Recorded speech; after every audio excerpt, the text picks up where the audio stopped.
When a user makes a request to a Laravel application, there are a series of steps that take place before the response is returned to the user. This is what we call a request lifecycle. With a clear understanding of this flow, you can easily debug issues and optimize the performance of your application. So let's understand what Laravel does under the hood. The moment a user visits any URL of your app, the web server is configured to point to the public directory as the entry point for all requests. Let's look at the code of the Laravel application. This is the public directory, and here is the index.php file. The first thing Laravel does is it sets the constant Laravel start to the current time in milliseconds. This is used to record the start time of the request processing. Remember we saw the load time for each request in Telescope? This constant is used in such cases to calculate the elapsed time for processing a request. Next thing, Laravel checks if the application is in maintenance mode. That means it checks the presence of this particular file, storage, framework, maintenance.php. We don't have any such file. If a file exists, it requires it, and then the application is put into maintenance mode so that the user cannot access any part of it. Right now, our application is not in maintenance mode, which is why we cannot see this file. Next, we require the autoload file generated by Composer. This autoloads all the PHP classes and functions from external libraries without needing to manually include the files. Now comes the most important part of the application. This file app.php within Bootstrap is required, and the response is stored in this app variable. Let's see what this file does. Let me open app.php within Bootstrap. This line right here is creating a new application instance.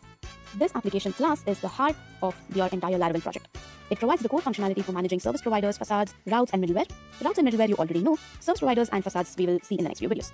This application class also sets up the configuration, error handling, and logging for the application, and so much more. Basically, this is what is responsible for bootstrapping the application and loading all the required components. And then, down here, Laravel binds some important interfaces so that we can resolve them later when required. HTTP kernel interface is responsible for handling HTTP requests and sending responses, while the console kernel handles the same for your console commands.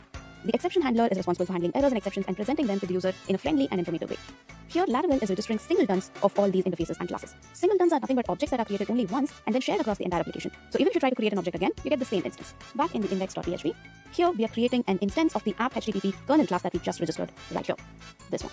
This kernel class is the one responsible for handling incoming requests, routing them to the appropriate controllers, and returning responses. And then we are calling the handle method on the kernel. Now let's try and find this handle method so we understand what's going on. And since this is an instance of the app HTTP kernel class, we should be able to find the handle method here. And if it's not here, then it must be in the HTTP kernel class that it extends. So going to that, find the handle method, and yes, right here it is. This is the main line of code here. Send requests through router. Let's see what happens within this. And here, these two lines of code make the request variable and the request facade available throughout the application. This line next, Bootstrap does certain initializing, connection configurations, etc. And finally, this pipeline class is responsible for sending the request through multiple middleware and then dispatching to the router. You already know what middleware does. We've even written our own custom middleware. It takes the request, adds some additional headers or authorizes and so on, and then passes it on to the next middleware and so on until finally it is dispatched to the router. Let's again go into this method and see what happens. This dispatch to router method finds the matching route based on the request method like get, post, delete, and the request URI, and then calls the appropriate controller method as defined in our web.php routes. And then you already know how we return views within controller methods, which are blade files. Laravel compiles the blade code into standard PHP code that can be executed by the server. Server then generates the HTML response that is sent back to the client, and that's what you see in the browser. That's a simplified overview of the request lifecycle. In the next few videos, we'll dive deeper and learn more about what goes on within.